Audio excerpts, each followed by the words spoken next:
You know the vibes. You feeling good right now, G-Mo. I'm feeling more than good. I'm feeling great. Yeah. I'm feeling amazing. I'm feeling sensational. But the job's not done. The Boston Celtics 2 wins away from an NBA championship. You're listening to the Hoop Genius podcast presented by NBA 2K22. I am Momunzi. This is BJ Armstrong. Real name, no gimmicks. Damn right. Live and direct from Boston, Massachusetts. We're fresh out of the garden. BJ obviously didn't wear this to the garden. He got changed when he got back. I'm still looking fly.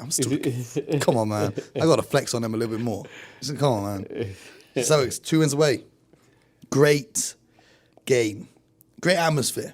Yes. The atmosphere was crazy. Because it's been so long since I've been to a live sporting event because of the pandemic. Right. The last live sporting event I went to before the finals was, I've been to a few football games in England, but that doesn't compare to this. I went to All-Star Weekend in Chicago. Oh, that's like 2 or 3 years ago. Exactly. So I'm thrown right in the deep end here. And with all due respect to Warriors fans, they ain't got nothing. No, it's got an East Coast vibe, without question. Nothing. East Coast vibe. They were into it. But more importantly, give the players credit for responding. They came out with great energy. Jaylen Brown. Right from the jump. And 17 in the first. Yeah, they came out. They really 11-point lead. Brought the they brought the energy. They brought the fight to the game. I'm sorry to cut you off. Do you know what I want? I want a soundboard. You know, like Flex has a soundboard on his radio show. Instead of me saying 17 points, I want to hit. In the UK, we got a guy called Charlie Soft. Well, you can get it. You're making so much money now, you can get it. Man, I don't know what you're talking about. We still sat here. Look where we're sitting. You in some little office room. You know what I'm saying? With a little podcast equipment. But maybe we'll see the soundboard. Let me know. Let me know if you want the soundboard in the future. Because after that first quarter, I wanted to. The Celtics were up 11. Big statement. I like Jaylen Brown. You know, everyone was saying Draymond Green did such a good job on him defensively in game 2. And he came out and he just said, I'm going to get to the hoop. He shot a couple threes. I'm going to get to the paint. Jason Tatum said the same. I'm going to get to the paint. And they were moving the ball. But in the second quarter, a little bit more of the same. What did you make of that, how the game progressed? Because I feel like we were all just sat there waiting to see what the Warriors did in the third. Do you think that could affect them a little bit? Yeah, cool, we're down. Let's just wait for the third. Let's just wait till after halftime and get it going. Well, what I thought the Celtics did in the first half, they had terrific spacing in the floor. And they involved Draymond and kept him on the strong side of the floor so that they didn't have any help. Yeah. That's what they did. I mean... Yeah, he couldn't roam and be the quarterback. I don't know the name, but... These coaches, I marvel at what they do. Well, we said it the other day. I mean, you said it the other day. When you got a great defender, you want to involve him in the action rather than hiding him in the corner. They put him in the action, kept him occupied, and then when he was occupied on the strong side, they targeted Steph Curry on the weak side where there was no help. Yep. And they did that with Marcus Smart, whoever he switched on, Al Horford, wherever he was at. But they always occupied Draymond, who is the defensive guy who really kind of orchestrates and organizes the team. So terrific game plan. And in the beginning of the game, they came out with excellent spacing. That's what allowed them to attack and get to the basket. Well, the Celtics took Rob Will out of the game earlier than usual. Now, I don't know if that's because of his knee, but having one big on the floor gave them more spacing, like you said. So either having Al Horford on the perimeter, Grant Williams on the perimeter, or Rob Williams in a dunker spot opened up that paint, allowed them to drive in. But defensively, Al Horford got out and blocked a three-pointer. I don't think you had a phone call to take. So you turned your back. You saw it? Yeah, I saw that play. Al Horford, because remember how excited we got when Rob Williams blocked that corner three-pointer? Al Horford did the same damn thing at 36 years old. And Rob Williams had a couple huge blocks as well.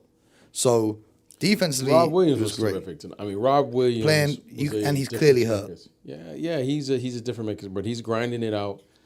And you know, the thing about Rob Williams is he really has a feel and a knack.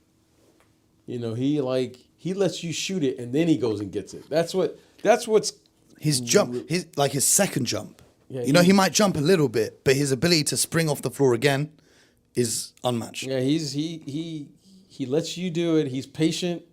He's like a great shot blocker. I got to give him credit. You know, you've been telling me this all year. He is. I'm going to say it here. He's an elite level defender, and to watch him and how he plays, I mean, they're a good defensive team, But he's a difference maker. He's second team all defense, and he should have been first. He's a difference maker, and give him credit. I would like to take this opportunity to say, I remember when we first started doing TV, we were doing a Celtics game, and I said, "Yo, check this guy, the Time Lord. He's gonna be great." You laughed, JD laughed. They said, "Man, who's this guy? What's your kind of name?" I gotta give him credit. I gotta give him credit. Facts. You know, like when you're watching players, you gotta see. Here's the difference: is before you didn't used to see him because he would pick up so many fouls. Now he's learned to stay disciplined and stay on the court. Before he picked up a lot of injuries. Now he's clearly playing through the pain to try and win his championship.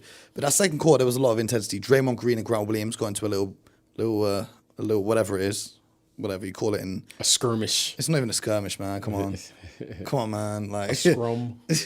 Ain't nothing, man. They shouted aggressively at each other, and referees jumped in the middle. But Klay Thompson started to heat up. You know, he hit a nice three. He started to get going. And it looked for a second that the Golden State Warriors were going to make their comeback in the second quarter. No, the Golden State Warriors came back. They didn't look like it. They came back and took the lead. Well, they did until that huge Jalen alley-oop. And then Marcus Smart, this is what I love, because you always talk about point guards dictating the tempo and dictating the pace. The final 3 possessions of that half from Marcus Smart, he had Otto Porter Jr. guarding him. And he said, all right, just give me the ball. And he just put his head down and scored 3 layups in a row. I think Otto Porter on 2 and maybe even Wiggins on the 3rd. He said, listen, this game's getting out of hand. He just got 3 layups in a row. Right. And that was how they closed out the half. But then the third quarter, inevitable. Steph Curry starts out hot. Klay heating up. The Celtics did okay. They kind of kept a little lead after the end of that third quarter. What did you make of that third quarter, as it's so famously discussed now with the Golden State Warriors? Well, when you're playing against a great team, you expect them to make a run. So their runs normally come in the third quarter. The Celtics didn't panic. That's what I like most about what they did. They continued to hang in there. They persevered through the tough stretch. I mean, Steph Curry really made some tough shots. Crazy. I mean, he made some tough shots, contested shots, 4-point plays, 3-point shots. He had it going. Klay had it going. They had like a 7-point play because they had the 3-pointer, which was fouled by Horford. He hit the free throw. That's 4. And it was a flagrant, so another free throw and possession of the ball. So they got 2 more points off the back of that. Yeah, I've never seen a 7-point play before. Yeah, they were great. They give them credit. Now, again, what I loved about what the Celtics did is they withstood the run, kept doing their thing, and more importantly, you know, they got big plays, whether it's Jason Tatum, I thought did an excellent job. Marcus Smart hit some big plays. Yeah. And, you know, and the Time Lord, you know, I mean, they just hung in there. So they just hung in there. They were only outscored by 8 points in that third quarter. They put up 25 points themselves. In game 1, they put up 24 points in that third quarter. It's only game 2 where they couldn't score the basketball in that third. What do you make of their strategy of, we're not going to double team Steph, we're not going to trap Steph, we're just going to go under and let him shoot and just kind of live with what happens? I'm okay with that.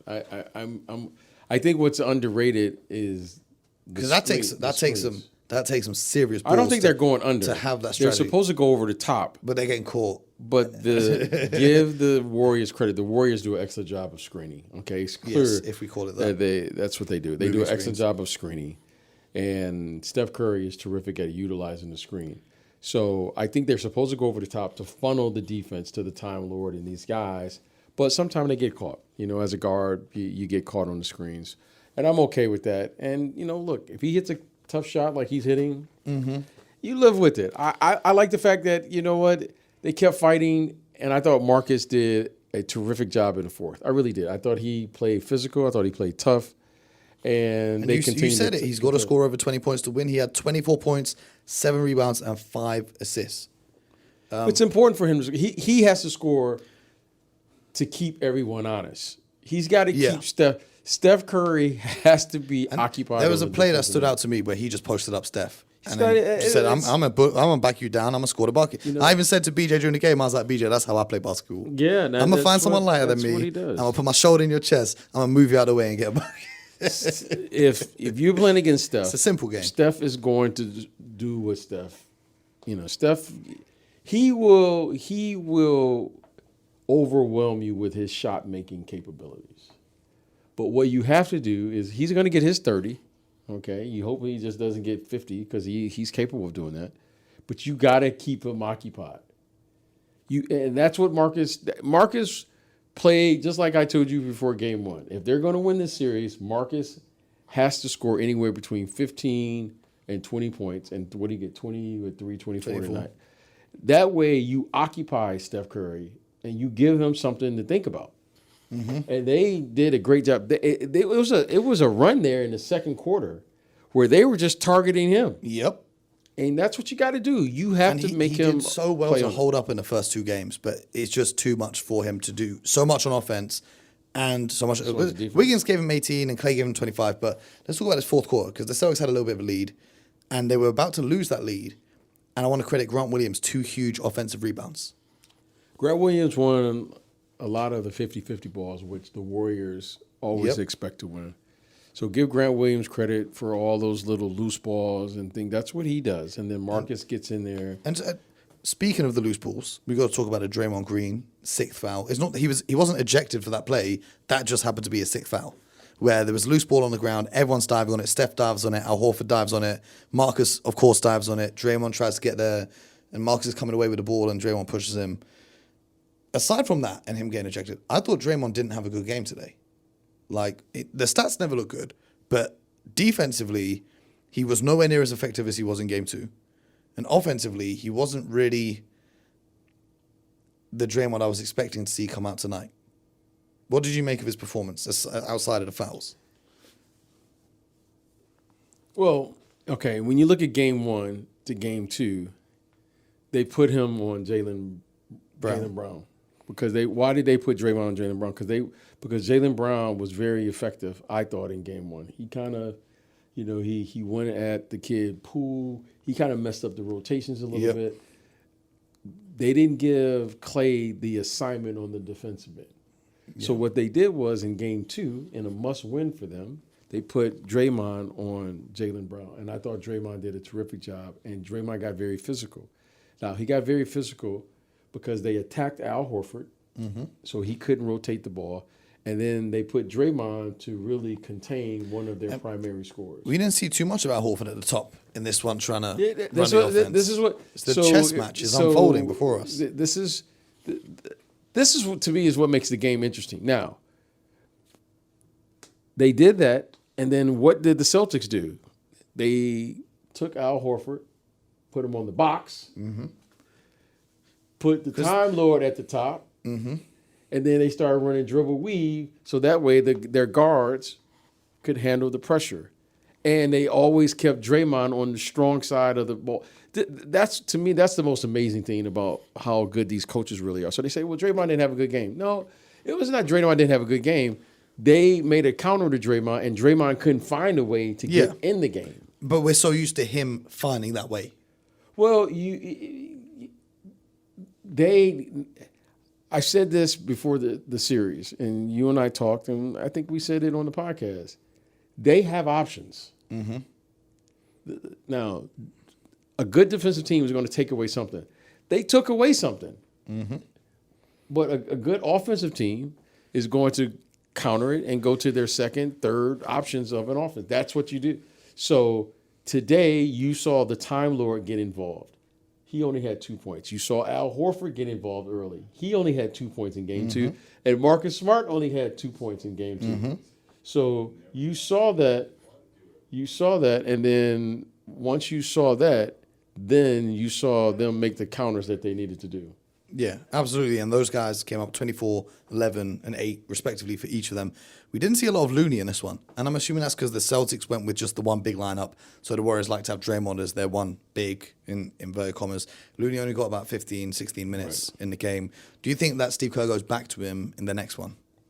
Well, I think it's just matchups. Because I think the Celtics, I need to see the numbers. The Celtics dominated on the Celtics destroyed them. They got 15 offensive rebounds, 47-31 on the boards in total. Because they're just a more athletic, bigger team at every position. You have to recall, Mo, the Warriors got down by 15 points there in the first half. So they needed scoring. So, you're not going to put Kevon Looney in there to score the basketball. You got to go with Jordan Poole. I thought defensively they wanted to go with Gary Payton because of the matchup ability. He was the first sub, if I remember correctly, coming off the bench. So it's just a matter of, the way the game dictated. Now, they would have loved to have Kevon Looney there, I'm sure, but the game, and they had trouble scoring, especially early in the game, where they weren't able to go with that, and they had to go with a much smaller lineup. Well, the Celtics came away with the win. We saw a couple of minutes for Andre Iguodala. It's good to see him healthy again and on the court. Now we've got Game 4 in Boston. The Celtics could be up 3-1. Or the series could be tied 2-2. I think more than likely it's going to be tied 2-2, but we're going to preview that tomorrow in tomorrow's episode. Right. We're going to preview that game tomorrow. And then we've got Game 5 in Golden State. Game 6 back here. Game 7 back in Golden State. How many games do you see this series going, given what you've seen so far? Because I still think it has a potential to go 7 games. Well, you love predictions, right? I think, and I've come to the conclusion of why you like predictions is because it's a disguise of you're rooting for the Celtics in 4, but you say every game we've been here, you've picked the Warriors. Okay. How the Celtics going to win if you pick the Warriors in every game? Okay, but if the Celtics weren't playing, if this was the Milwaukee Bucks in the finals, I'd still be asking you the same question. Exactly, because that's what the fans want to hear. Well, I think the fans. It's just like everyone loves to be right. Yeah. The thing about the Celtics is the following. This is their first time here, and you never know how people are going to respond under duress or pressure. This was in my opinion, and I told you, and I said this on air. I thought this was, normally it's Game 5 to me. Yeah. It's the most important game. But I think in this series, Game 3 was the most important game. I want to say one more thing that I forgot to say when we were recapping the game. Coach Udoka's ability to call timeouts at the right time when the other team is making a run, when the offense is slowing down, and to execute a play out of those timeouts is absolutely amazing. He's been amazing all playoffs long, but you see it here in these games when the Warriors are looking like they're coming back or the Celtics have had a couple of bad possessions, he calls a timeout, gets them sorted out right away. And for a first-year head coach in his first ever NBA Finals, I think that's something to be applauded.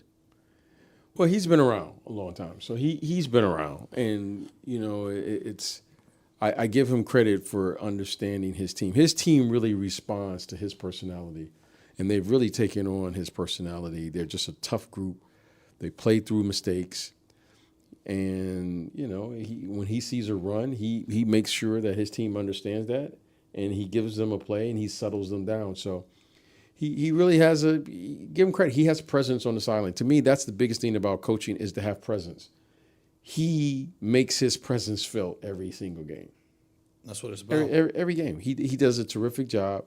Now, I think in Game 4 here, what should we be looking for? Looking for tomorrow's podcast because otherwise we're going to have nothing to talk about. Yeah, BJ. well, the Game 4 is going to give them all the secret sauce right now. Game 4 is going to be a true battle. I think yes. It's going to be highly contested. It's going to be. Someone described it as a war. One of the French media said. Well, I'm not sure if it's what that means, but I think it means this. You ever play? You don't play PlayStation.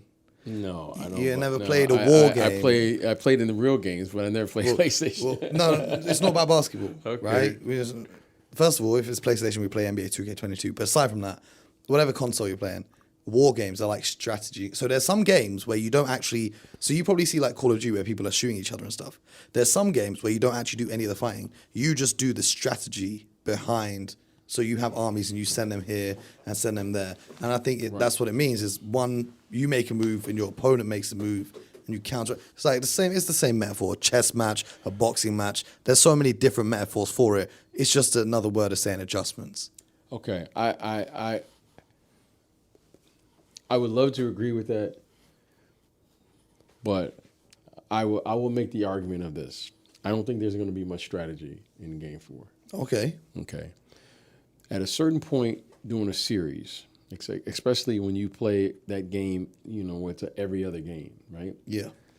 So what's the most important What's the most important thing going into Friday? It's not strategy. Health. It's not. Everybody's hurt. It is who has the energy to do it. Okay. Now these guys from the Celtics, they're a little younger than the Warriors. Yeah. It's not like you're going to come into a game after 3 games now and not know their plays. Yeah. We've You know everything about We've them. seen now 3 games, and they've all had 3. This is what gets me. A team wins the first game, you go, oh man, they look like they're done. No, I'm going to make an adjustment. So game 1 happened, then game 2, there was a different game. Game 3 is a different game. Now, there's only so many adjustments that you can make before you finally have to just go out there and play. Mm-hmm. Okay. What I think is going to come out is game 4 is Steve Kerr is going to play his guys 48 minutes. Okay. Okay. Why do I say that? He took his guys out today. Yep. With about, what was it, 3 minutes? With 3 minutes. 3 minutes left. Okay. Now, he didn't concede the series. He just said, I need my guys to have energy. Yeah. How valuable are those 3 minutes? Or 2 minutes 19 or whatever it might have been. It's a way to lose. Okay, normally you play it out. You play it out. Yeah. You know, you play it out because you want the other team to keep their starters in. But he conceded because he knows that there's nothing else to talk about. We know what they're going to do. We know the counters that they can possibly make. Now it's just a matter of Executing. we got to have the energy to do it. Yes. Okay, because you're playing now every other day, and that's tough as you get older. Yep. So the Celtics have to come out and just provide the energy. I'm just looking for energy. I'm looking for what kind of energy is guys warming up with.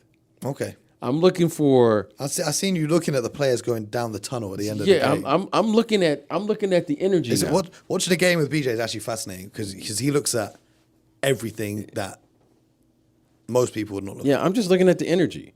I'm looking at the substitution patterns of game 4. Why? It's because I want my guys off the bench. I need one of those guys to play well. Yeah. I need a Pritchard or a I need one Derek of those guys. White I need a Grant Williams to come in and Yeah. give me 8 or 10, or Pritchard, or whoever that guy is. Golden State Warriors. I need a Jordan Poole. But why? Because I'm gonna need my starters to play 40. See, Steph can't come out in game 4 Yeah. because if you get down 3-1, Yeah. it's over. Well, we're going to talk about it tomorrow. It's over. But speaking about energy, I hope you guys at home have the energy to make sure that you subscribe to this podcast. Leave a review, leave a rating, and all those good things. BJ and I will be back tomorrow previewing Game 4 of the NBA Finals. And I'm losing track of the days right now, so it's Thursday. This one will come out on Thursday this morning is, for you. Then it's going to be Friday morning, so we'll preview it. All right, boom. Bam. There All you go. Bada boom, bada bing. We're going to be back in the Garden. It's going to be crazy in there. They were going crazy in there today. Paul Pierce was in the house. The fans were going crazy for him. It's going to be a lot of energy. Antoine Walker was in the house. We have to be ready for the energy because let me tell you something. There's going to be a sense of desperation. Okay? This is going to be tough. They don't want to go back to Golden State 3-1. So this is This is must. This is the season. This is desperation, whatever. There's not going to be much strategy in this game. I expect this to be highly contested. I expect every loose ball to be, and I expect the referees to let them play. Let them play. Let the players determine what Let's it see. is. BJ, I can't wait for the next game. Yeah, that's Get some rest. Tomorrow we're breaking down more of Game 4. You guys are home. We'll be back nice and early. In the meantime, make sure you get buckets.